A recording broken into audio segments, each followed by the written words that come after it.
The Sacramento Kings had an exceptional season, which deserves recognition regardless of its outcome.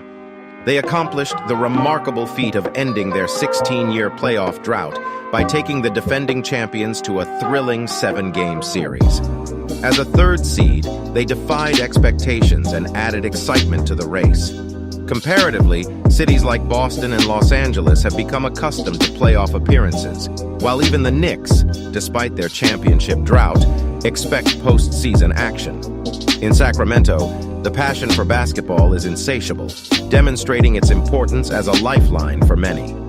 When considering recent seasons, few teams have generated crowds as lively as the Sacramento Kings did this year. The 2019 Toronto Raptors come to mind, capturing the hearts of an entire nation. The Lakers, Celtics, and Knicks consistently enjoy energetic atmospheres, given their historical significance and championship aspirations. Although the Chase Center may not possess the same historical weight as the Oracle Arena, it still reverberates with enthusiasm. The matchup between the Warriors and the Kings holds a special allure, showcasing the two greatest crowds in the NBA on a center stage, competing in a captivating 7-game series where the stars shine brightly. De'Aaron's impressive performance throughout the series and Stephen Curry's Game 7 masterpiece will be talked about for years to come. Just a year ago, and even 5 years prior, this would have seemed like an impossible dream. Going from dwelling at the bottom as the 12th seed to reaching the pinnacle of the fiercely competitive Western Conference as the 3rd seed, who could have foreseen such a transformation for the Sacramento Kings? Fans of the Kings can now celebrate, as it appears their days of mediocrity are finally behind them. How did a team with no winning culture, a history of poor drafts, and a string of unsuccessful coaching stints manage to make such a dramatic U-turn? The answer lies with 4 individuals who have played a significant role in the revival of the Sacramento Kings. Let's start with the man working behind the scenes, pulling all the strings, a figure who deserves recognition as the architect of this turnaround. Without him, none of this would have become a reality.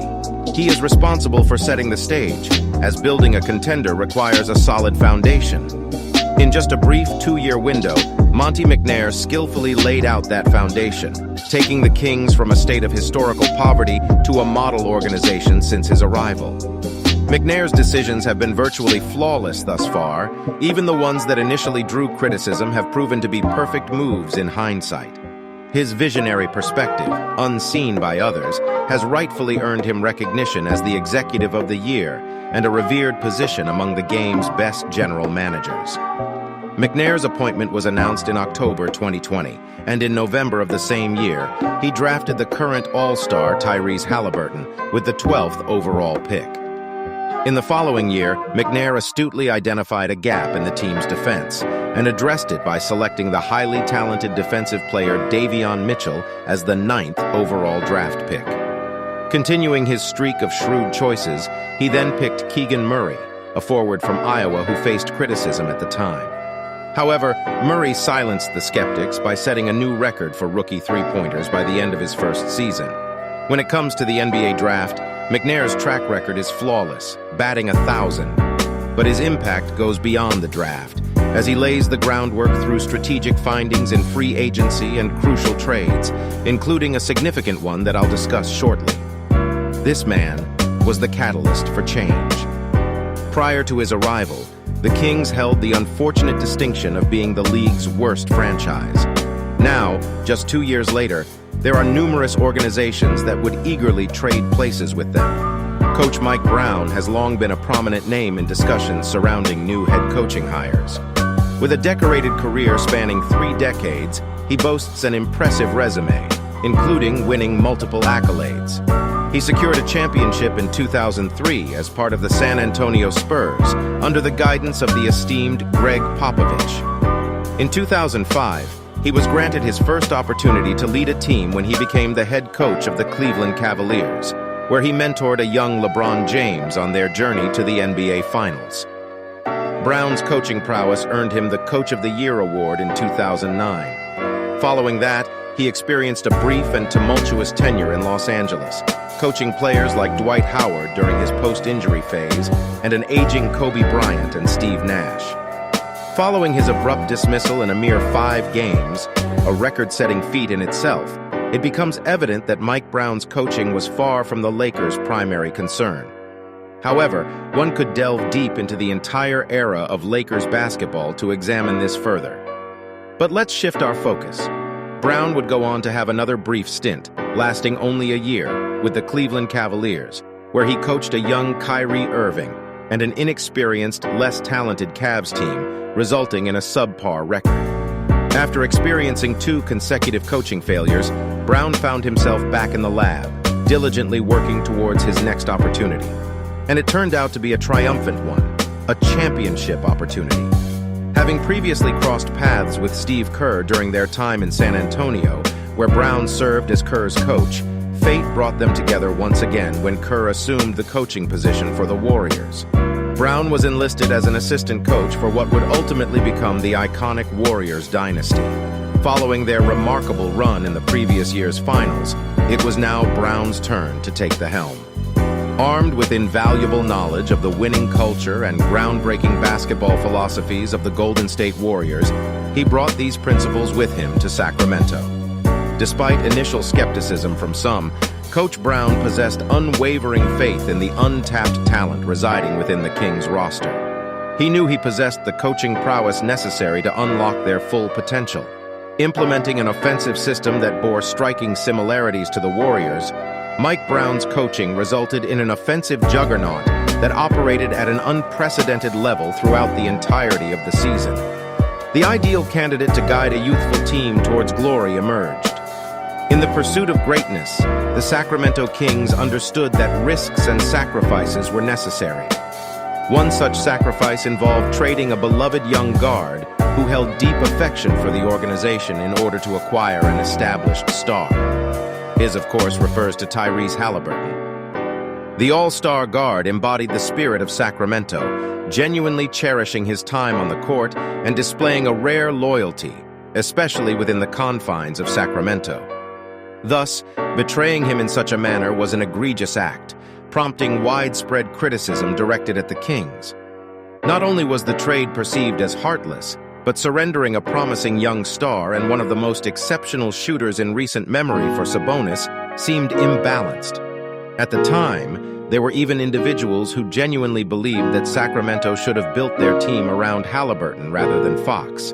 It appeared that the Kings had made an error in trading the wrong guard, and I must admit that I shared this sentiment. The trade felt like a quintessential Kings move, exchanging a likable player with the potential to become a superstar for a perennial all-star.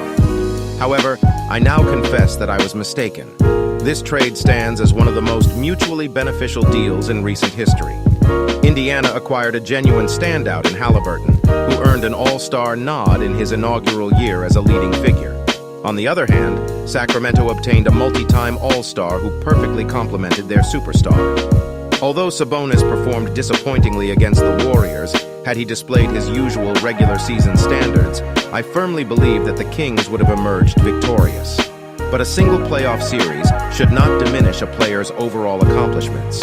Individually, Tyrese Halliburton may possess superior basketball skills, but Demetrius Sabonis is a better fit for the team. Furthermore, by shedding Buddy Hield's contract, the Kings gained the flexibility to pursue Malik Monk in free agency. However, assembling all these pieces and making sacrifices won't matter if there isn't a superstar leading the way. Luckily, the Kings have that in De'Aaron Fox.